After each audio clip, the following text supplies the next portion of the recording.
The Pelicans lost again in Summer League, but honestly, I'm okay with it because Yves Missi is showing even more progress. But I'll tell you why, if the Pelicans want him to contribute, they need to have a development plan for him. Plus, a dark horse Brandon Ingram trade target. It's a Friday episode of Locked On Pelicans. Let's go.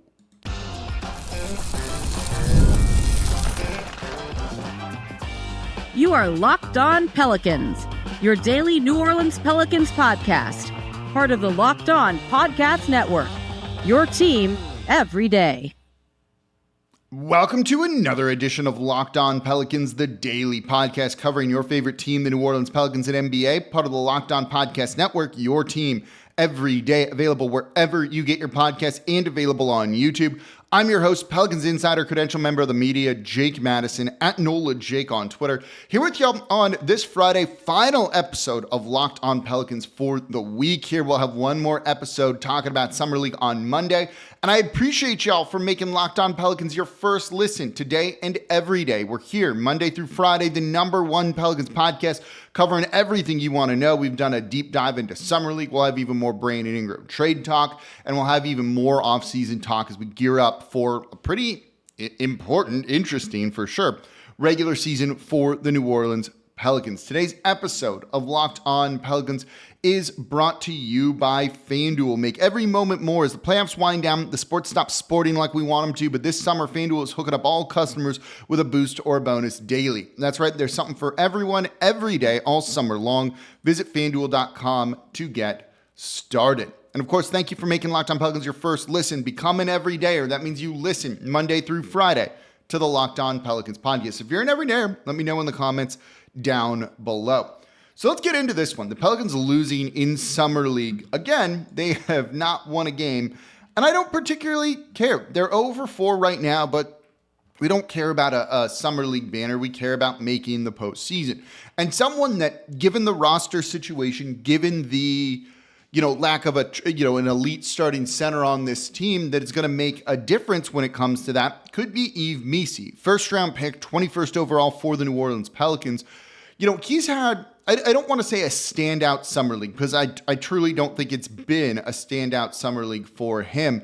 But one of the things you've seen from him is steady improvement from one game to the next, which is all you're really looking for, particularly for a big man. And while Carlo Makovic has kind of stolen the show, he didn't really play minutes in this one. I think New Orleans goes, okay, we've kind of seen everything we need to see from him. There's no reason to risk an injury or anything like that, particularly in a game where you saw Zach LaVine roll his ankle after he was already kind of questionable to play in the first place. But Yves Missi then kind of had room to star, and I thought he did a very good job for the Pelicans in this one. 5 of 8 shooting, 11 points, 6 rebounds, an assist, 3 blocks, just 1 turnover, and most importantly, just 2 fouls. He didn't do the fouling that I thought he was going to do. That has been my big concern from him coming into the league, that I think he struggles to stay upright at times on some of these contests that he tries. And while there's good shot blocking ability there, doesn't matter if you're fouling more than you're blocking shots. And through the first couple of games, that had been the issue for him. But one of the things that I've said repeatedly on the show, I've said it on ESPN radio in New Orleans too, is everyone I've talked to around the Pelicans and around Yves Missi himself says how smart this kid is, this guy is, that he picks up things quickly, that he's very coachable, that he's actively trying to improve. And that's why the comparisons to Jackson Hayes really fall apart, because I don't think that was the case for Jackson Hayes, or at least, maybe it was at one point, and then we saw it clearly wasn't. That doesn't seem to be the concern whatsoever for Yves Missi. So to see him kind of improve on the lack of fouling, playing better defense, that's encouraging, because that's what his role is going to be. Having him fight for boards, having him try and give them some rim protection, that's what this team drafted him for, and that's kind of what he's giving them. The other thing that he does is move pretty well in space. Like, he definitely moves like an athletic NBA center, and that applies offensively and defensively for him too. So you're seeing him do overall what you want. It doesn't need to be flashy in Summer League, because he doesn't need to be flashy on this team next year. If he plays a significant role, and there's obviously hope that he will, he doesn't need to. He just needs to fit into this team. Fit around Zion Williamson. Fit with DeJounte Murray. If Brandon Ingram is on the team, fit with him too. And for him to fit and to make the impact that the Pelicans hope for, a la a guy like Derek Lively II with the Dallas Mavericks, you need to have a development plan for him. This is something that the Pelicans, I don't think, have done an amazing job with some of their guys. And this is some of the criticism aimed at head coach Willie Green. Look at a guy like Jordan Hawkins, who's somewhat struggling in Summer League, right? Maybe not showing some of the development that we would have liked. And I don't think he would have been the answer last year, but it would have been nice to maybe have him be a little bit more playoff ready in that series against OKC. You need to have a plan. He was just in and out of the rotation last season. Sometimes getting big minutes, then sometimes being pulled for no reason. And you've seen Willie Green do this with some of the younger guys. Trey Murphy starting, and then out of the All-Star break, they just benched him and immediately went 0 for 3 before plugging him back in a move that really, honestly, didn't make much sense at the time. There needs to be an actual plan here and not have Yves Missi subject to, the whims at times of Willie Green and some of those, I don't want to call them impulses, but just kind of decision-making that is very questionable. The Pelicans, from the front office to the coaching staff, need to have a plan, and they need to try and stick with that plan. Obviously have some room for adjustments in there, but if the plan is for Yves Missi to be ready by the playoffs, bring him along and have him be ready for the playoffs. If he's not playing well, you might just need to ride that out for him to get that kind of experience, but not just sticking him on the bench, getting DMPs when you need him. Notice that the Mavs did a similar thing for Derek Lively II. They traded for Daniel Gafford at the trade deadline, which was a good move for them, and elevated him in the regular season, but Gafford wasn't playing by the NBA Finals.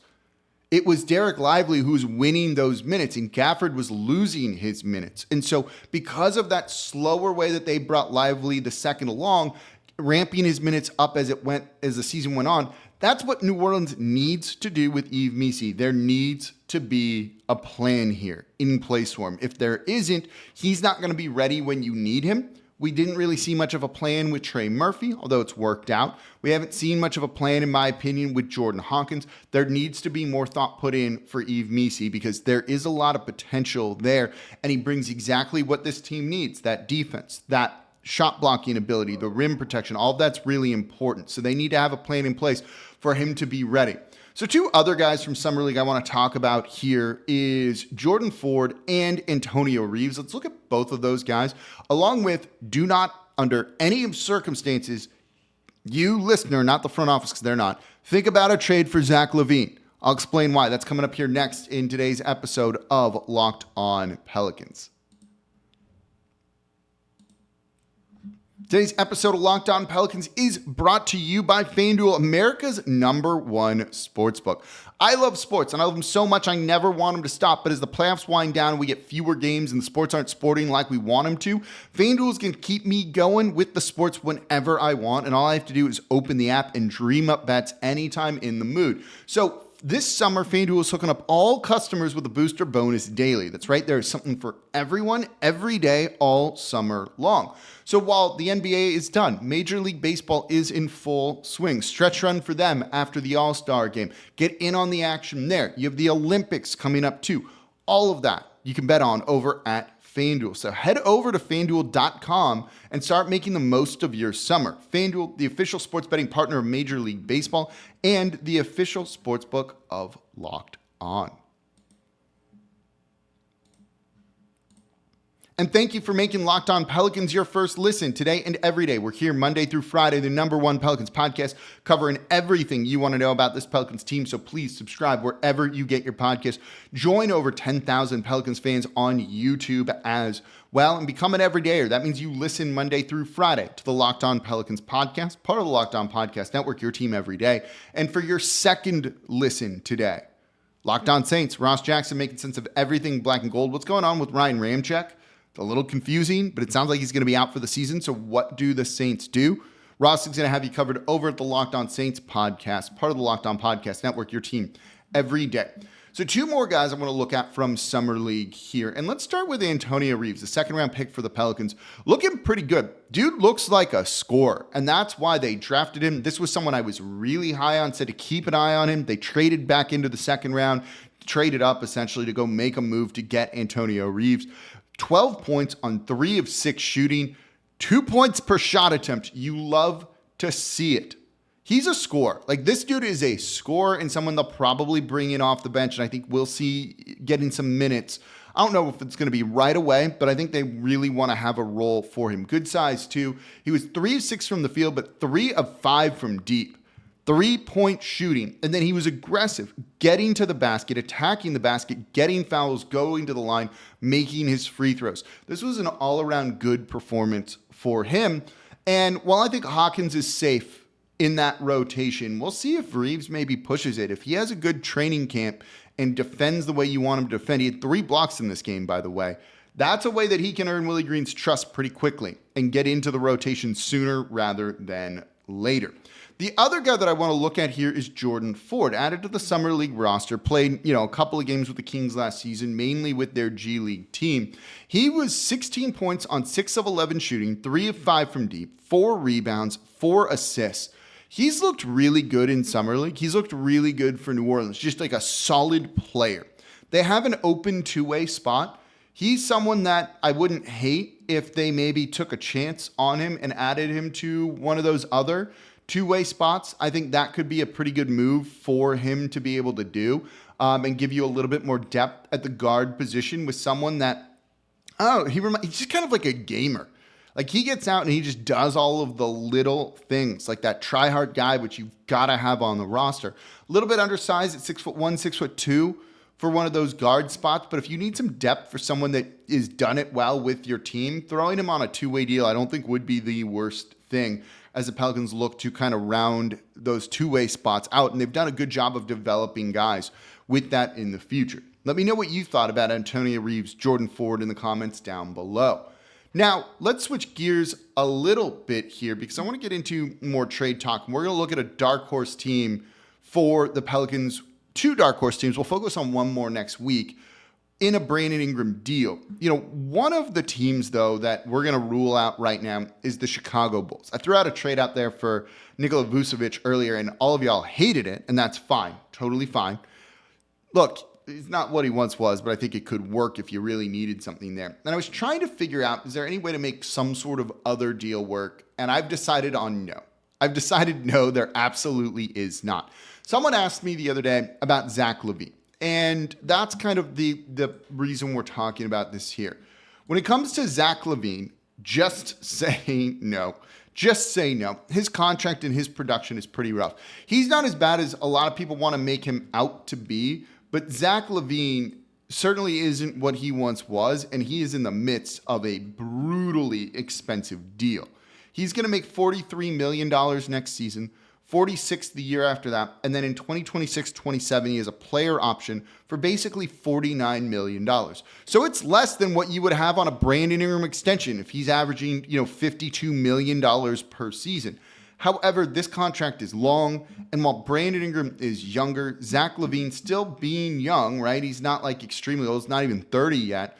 Given the injury history, given the lack of games he's played at times, is something that really would worry me. Playing in just 25 games last season for the Chicago Bulls. He'd been healthy relatively before that, minus some of the injuries that he sustained like earlier in his career.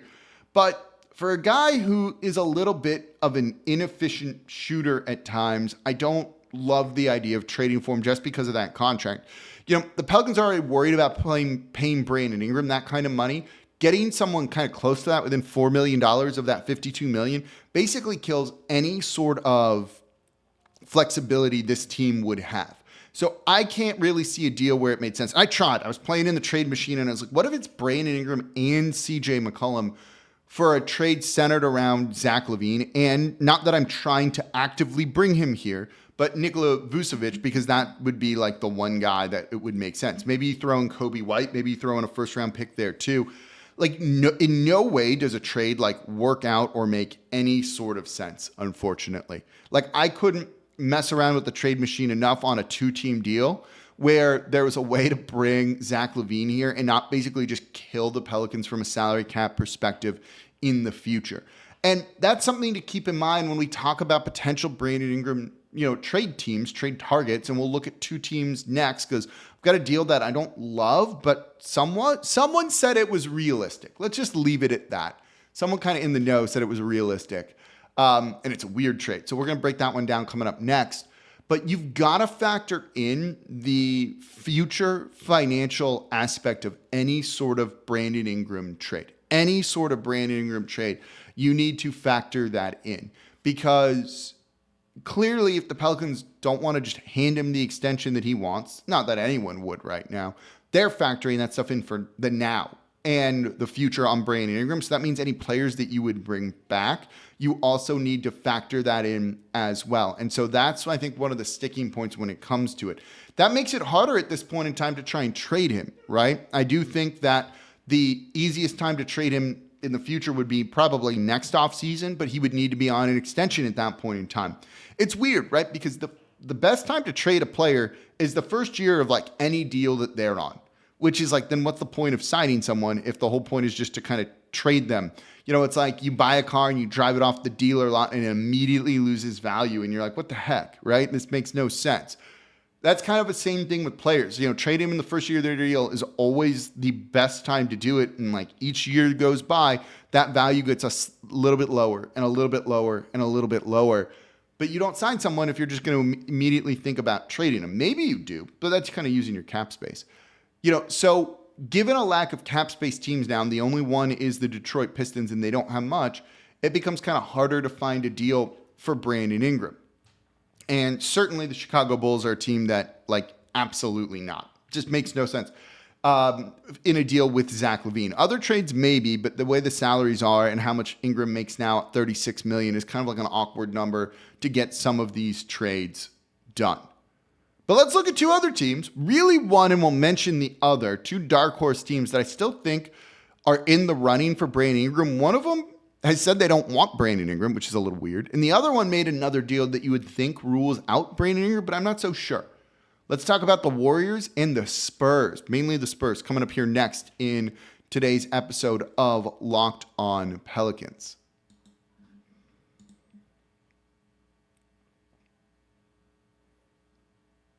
And thank you for making Locked On Pelicans your first listen today and every day. We're here Monday through Friday, the #1 Pelicans podcast, covering everything you want to know about this Pelicans team. So please subscribe wherever you get your podcast. Join over 10,000 Pelicans fans on YouTube as well. And now for your second listen, Locked On Sports Today. Are you watching Fox Sports or ESPN on your TV all day long? Do you have to turn down the volume with all that yelling? Make the switch to Locked On Sports Today, a free 24/7 sports streaming channel program for you every day to bring you the biggest stories without all that yelling. Locked On Sports Today brings you can't-miss analysis, opinions, and news, streaming 24/7 on YouTube or the free Amazon Fire TV channels app, part of the Locked On Podcast Network, your team every day.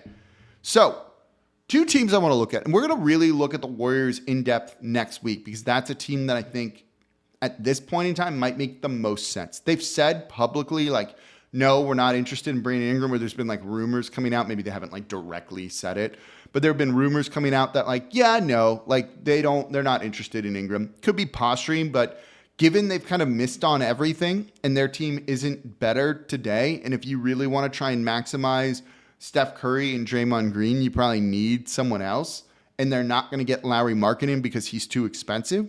Ingram's going to be cheaper. Maybe that's the direction they really should go. We'll see about a trade, but that's something we'll look at more on Monday or Tuesday. You know, the team I want to look at today is the San Antonio Spurs. And that's a team that, you know, was involved in the DeMar DeRozan sign and trade from Chicago to the Sacramento Kings. They took on Harrison Barnes, and it feels like that rules them out a little bit because here's the thing. By bringing in by bringing in Harrison Barnes, you can't aggregate his salary in another trade. So because Ingram is making $36 million, you can't take Harrison Barnes' $18 million, combine it with, say, Zach Collins, who's making almost $17 million, and then call it a day.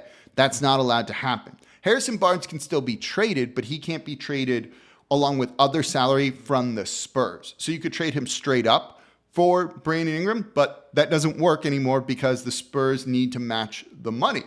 So how do you get this deal done? And I still think there's a possibility that this could work out. It's not a sexy trade by any means, but I do think there's a way to maybe make this work. And the deal would be centered around two guys for the San Antonio Spurs.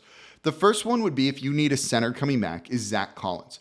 6'10", 6'11" could be a spot starter, someone who's just done it before. He's not an elite player, and I don't really think he's the centerpiece of this trade, but that's the center coming back. The other guy that I think is kind of the centerpiece for New Orleans here is Keldon Johnson from the San Antonio Spurs, making $19 million on an extension that drops to $17.5 million the next 2 years. And along with Malachi Branham, who's a flyer that the Pelicans could take on, a guard from formerly of Ohio State that is kind of a microwave scorer, but I don't think there's that much there. And he's going to be out of the Spurs rotation, I think, this coming year. It's for Brandon Ingram and then maybe some salary filler. Might need to be someone like Jordan Hawkins in this deal, potentially. But I do think Keldon Johnson can kind of be the replacement for Jordan Hawkins here. Now, you could also include something else potentially in there from the Pelicans. That's the one that makes the salary work like just enough when it comes to this sort of thing. And I also think the Spurs would need to include a first-round pick or two in a deal like this, partially because Hawkins is going out, and that basically means they need to add one to it. It's not the sexiest trade. Like, I get it. You're hearing this, and you're like, wait, what? That's garbage. And I'm like, it is and it isn't, because, look, the value for Ingram all around the league clearly isn't tremendous right now, right? And if that's the case, you got to kind of take what you can get. But this gives you some of that mid-tier salary that you're able to aggregate or include in trades in the future, right? Zach Collins making $16.7 million. That's a tradable contract. Keldon Johnson on 19 is definitely tradable too later down the line to add other upgrades to your roster. I also think by bringing in Keldon Johnson, who's on a longer-term deal, he, to me, when I look at him and his production, is a six-man off the bench. So now by doing this trade, you get Trey Murphy or Herb Jones into the starting lineup. It eliminates what we talked a little bit about yesterday of, like, who do you start? How do you figure this out? Trading away Brandon Ingram for not another small forward kind of opens that up. So you bring in, Keldon Johnson, but you start Trey Murphy. Keldon Johnson's the type of microwave scorer, I think, that can, give you that immediate, six-man off the bench impact. That's what he projects out to me. 15.7 points per game last season, 34.6% shooting from three. He's a career 36% shooter from three on decent volume. He's not the worst. I don't think he's an amazing player. His defense is probably average at best, but he tries on that end. And he's done it coming off the bench the majority of last season for the San Antonio Spurs. By getting him, it makes CJ McCollum a little bit more expendable for you, and maybe that's the way that you run with DeJounte Murray, Herb Jones, Trey Murphy, Zion Williamson, and then pick the center. Is it Zach Collins? Is it someone else? And then you have Keldon Johnson off of the bench leading the team. And maybe you get whatever pieces you get for CJ McCollum, later down the line. And I think there's some teams that might have some interest in CJ. And I see a lot of y'all in the comments here on Locked On Pelicans on YouTube saying, why are you trading Brandon Ingram? Trade CJ McCollum. I think Ingram probably has more value than CJ. And I also think CJ McCollum is more valuable to New Orleans than he is to really any other team. And again, from what the team has kind of been messaging out, they envision CJ starting with DeJounte Murray. So if a CJ trade as of today isn't realistic, I'm not going to spend a ton of time talking about a hypothetical CJ McCollum trade when the more realistic guy to trade is Brandon Ingram. But if you bring in Keldon Johnson, who can give you some of that off the bench, the role we want CJ McCollum to take, well, that changes things then. And now CJ becomes tradable and can maybe get you something else that you're looking for, right? And that's how you start to kind of fill out the roster. That's one move leading to multiple other moves here. And that's a little bit risky now because the Pelicans have taken a risk already, thinking that they could trade for DeJounte Murray, then trade Brandon Ingram maybe for a center to fill out the rest of the roster. And that hasn't happened so far. It's a gamble. It's a bit of a risk. I don't know. But if you can get a pick or two from the San Antonio Spurs, and they got plenty to spare here, they get that kind of passing, more elite wing to pair with, a scoring wing to pair with Victor Wembanyama. Sohan is great. I love that dude coming into the NBA, but he's not like an elite scoring guy. He's good defensively. But is that what they need, or do they need to kind of ramp things up around Wembanyama some more? The other thing with this deal is I would want the Spurs pick next year, next year. I wouldn't want, they're not going to give you one of the Atlanta picks. I would want the Spurs pick next year because they're going to be good for a long time, and this is probably the worst that pick's going to be. Would you do that deal? Like, you could take Hawkins out if you want. We can figure out ways to make the money work elsewhere. But just because they traded for Harrison Barnes, I wouldn't rule out the San Antonio Spurs, though I don't think this is like the sexiest trade. And I think it's one of those things where it's a trade that leads to another deal, a much more roster shakeup for the New Orleans Pelicans. But that's a big risk. And I don't know if they want to like take on some of that risk and really try and figure it out a little bit later. But I wouldn't hate this move. And I kind of see the logic behind it, even if it's not great. But look, you're not getting what you want. You're not getting Jared Allen for Brandon Ingram now. They could have done that at the trade deadline, didn't, and they rolled the dice, and it's kind of backfired a little bit. It's the reality of the situation. So when we talk trade packages for Brandon Ingram, I think it's got to be a little bit lower. We'll see, though. We're going to look at a different trade package from the Golden State Warriors. Let's do that probably Monday or Tuesday. We'll see. Final Summer League game for the Pelicans over the weekend, too. We'll break that one down. We'll cover it all here at the Locked On Pelicans podcast, part of the Locked On Podcast Network, your team every day. As always, I'm your host, Jake Madison, at NOLA Jake on Twitter, and I'll see y'all on Monday.